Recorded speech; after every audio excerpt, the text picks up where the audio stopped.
Hey, what's up everyone? So this is like a very informal video. I just want to let you guys know that there are people who walk this earth, people who we are very familiar with, people we love dearly, people we have in our family, people we have in our circle. There are people who walk among us who do not have souls. And what I mean by that, they don't have a soul. And you're probably like wondering, well, how do you know they don't have a soul? There are people who don't have a soul. I mean, based on their actions, for example, let me just give one example, an obvious example.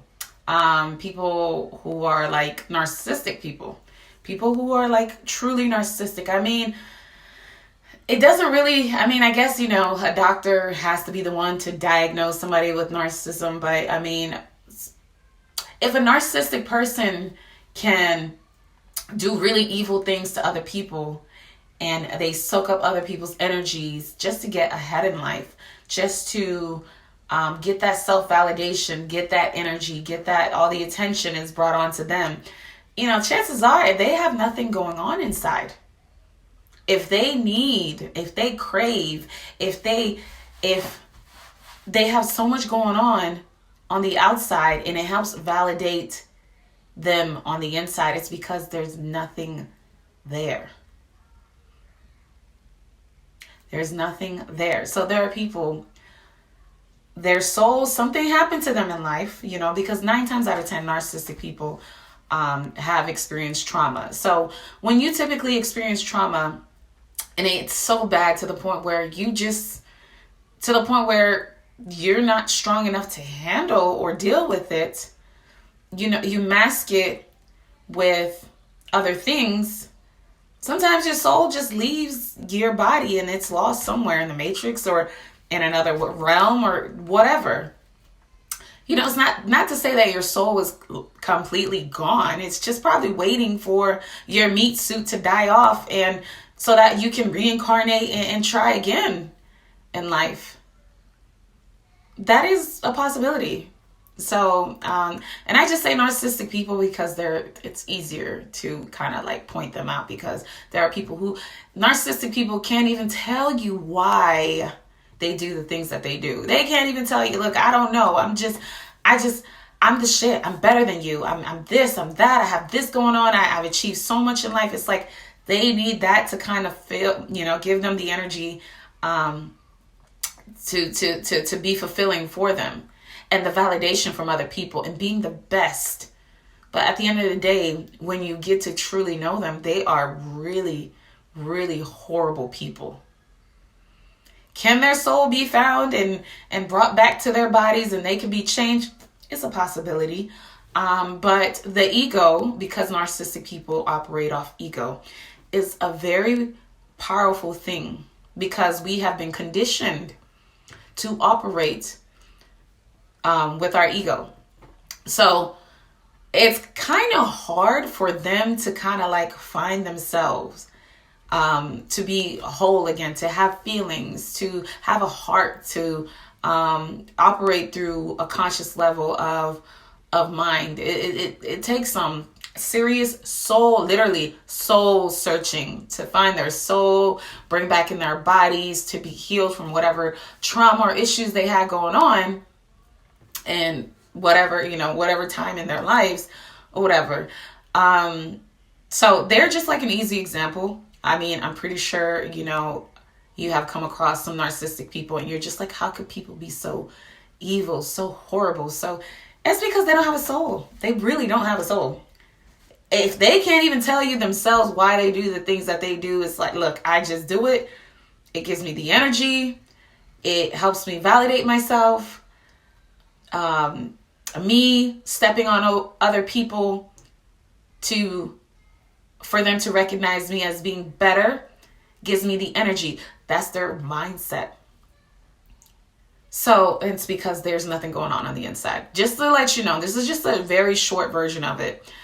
Also, and in this, I was in a spiritual group. It's really funny.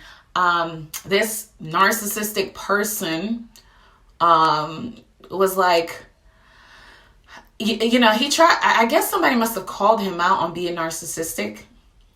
He said something to the effect of, it's not really a bad thing to be narcissistic. I see it as a good thing because it's survival of the fittest.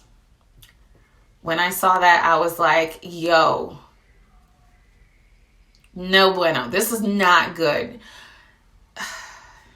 Let me just woosah for a second. Because as an empath, you know, a lot of empaths, we attract narcissistic people because, before I get on that, let's talk back about, let's go back on that Facebook post.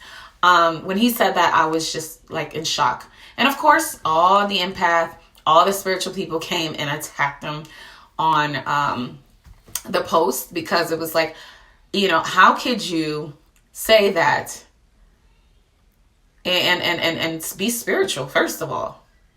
Like, I get it. It's survival of the fittest. I mean, you have to do what you have to do to survive in life. But if surviving off other people's energy and literally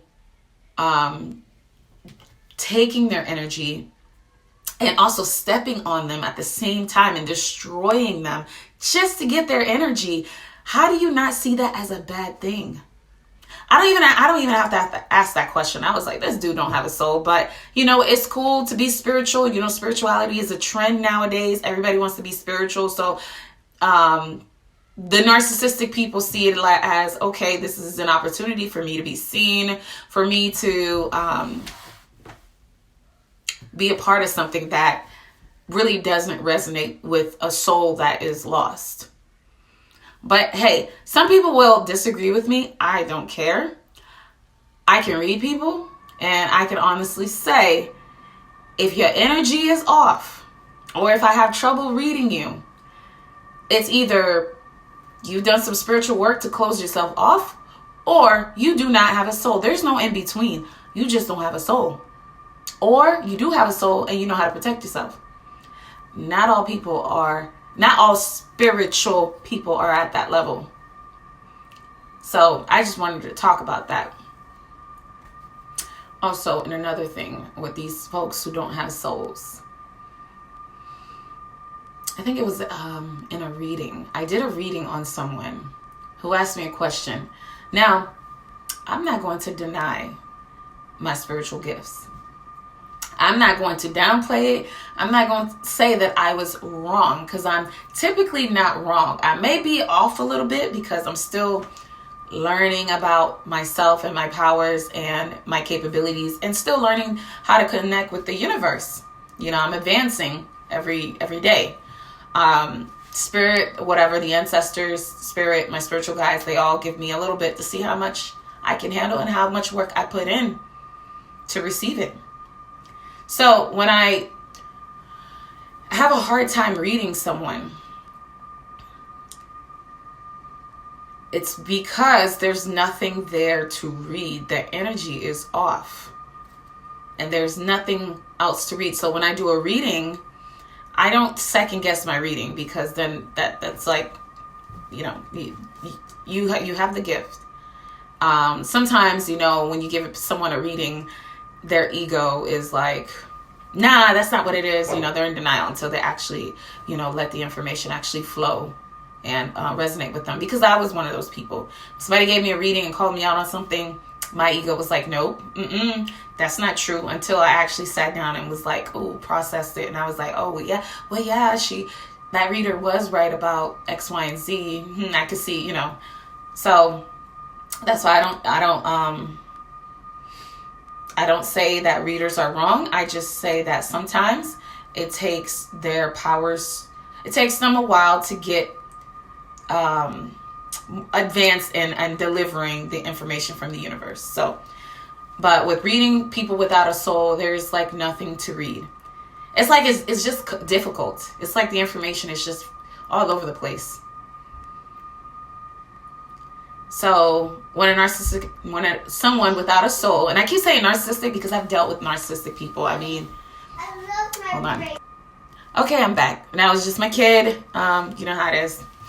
So narcissistic people, I say narcissistic people because I've dealt with them. I've dated them. I have friends who are narcissistic that I'm not really that close with anymore. I kind of cut them off. And family members, I ain't gonna say no names, but some people, they got things going on. They don't have a soul. Their soul is lost somewhere, have left their body, completely left their body, and it's off somewhere else. So they're just a walking meat suit, ready to reincarnate. And or maybe if once the person decides to kind of like get themselves right spiritually, then their soul come back. It can come back. It's just not easy. So they end up reincarnating, or they're waiting for that meat suit to die off so they can reincarnate and come back and try this life again, because life is not meant to be miserable. Life is not meant to be meant for you to be in pain, meant for you to go through things to destroy other people. Life is for you to live it up, to learn something valuable, learn what makes your soul whole, learn who you truly are, be happy and be content with that, and love yourself. That is, and for you also to live it up. Like, life is meant for you to enjoy. We are not sent here to just be in such a low vibrational state. We are meant to elevate ourselves, get to experience what it's like to be human, to live on earth. Mommy, hold on. Okay, that was my kid. So yeah, life is meant to be lived. Life is meant to be enjoyed. Life is meant to be you can experience things, but also learn from them, grow from them, and to live it up. So if you're not doing the things that it is that you need to do to kind of like help yourself heal, help yourself grow, so that way you can actually do something to just enjoy this life. So that way you can elevate to a higher realm. Mommy. Okay, I'm back. Y'all know what it's like to be a mom. You get interrupted like every 5 seconds for whatever situation. But yeah, my kid is kind of like, she talks about her past life, which is like amazing. At first it's like a little weird, but she just randomly tells me about, her mom with her earrings or whatever. So anyways, we're not going to talk about my kid. That's a whole nother video about her little superpowers. And I'm so grateful because, get a little, she knows about her past life. And, I probably have known at one point, but, with trauma and experiencing craziness in life, that kind of got pushed back somewhere in my head, and I'll connect with it whenever it comes to me. But, yes, just be mindful. The thing that I can say to you all is to be mindful of people you deal with. If you're dealing with someone who doesn't have a soul, guess what? Nothing great will come out of that.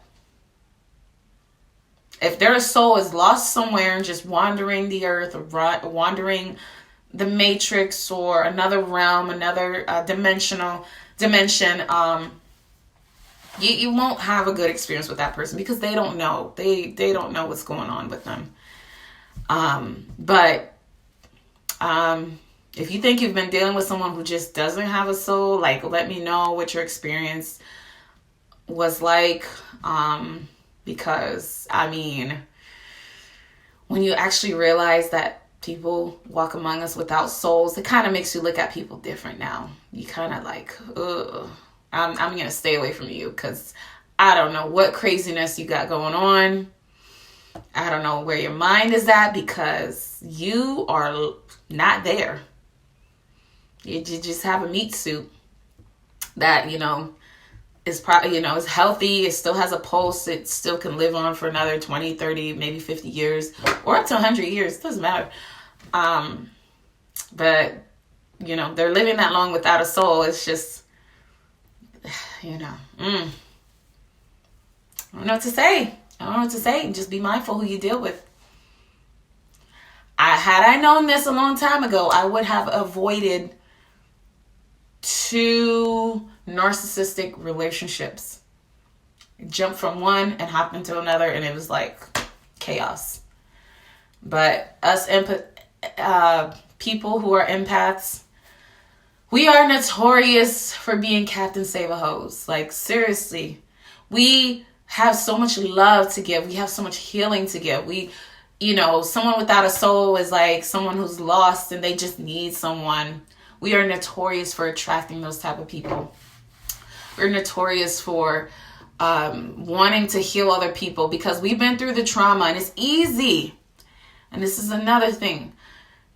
Be very mindful of this. It's so easy to be lost in other people's problems when you are a divine healer, when you are naturally a healer. It's so easy to be like, I can help this person. I can put my problems, my pain, my hurt, my past, and everything aside to help this person because I know how to. But if you can't help yourself, honestly, it's not in your best interest to heal other people if you can't self-heal. And I'm not preaching to the choir because I am guilty of this myself. So that is all. That is the message that I felt like I had to go ahead and just jump on social media, YouTube, and say it because narcissistic people are jumping on this spirituality train, and be mindful of them. Be very mindful of them. People without souls. I say narcissistic because I'm biased, because the 2 people that I've dealt with, I've actually channeled their energy and realized there's nothing there. They are starting to jump on the spirituality train, and once they get a crowd, they are this shaman or this witch doctor or whatever. They're going to have people with souls following them, and that's pretty dangerous. I don't know what their capabilities will be. I don't know if they'll use magic we don't know. I don't know. But spirituality with a bigger ego than a conscious mind, it's just, they're not balanced. It's not balanced. So just be mindful of that. So that is the message that I have, and it's just let you know. Be very mindful who you deal with. That's all I have to say. All right, everybody. Ciao.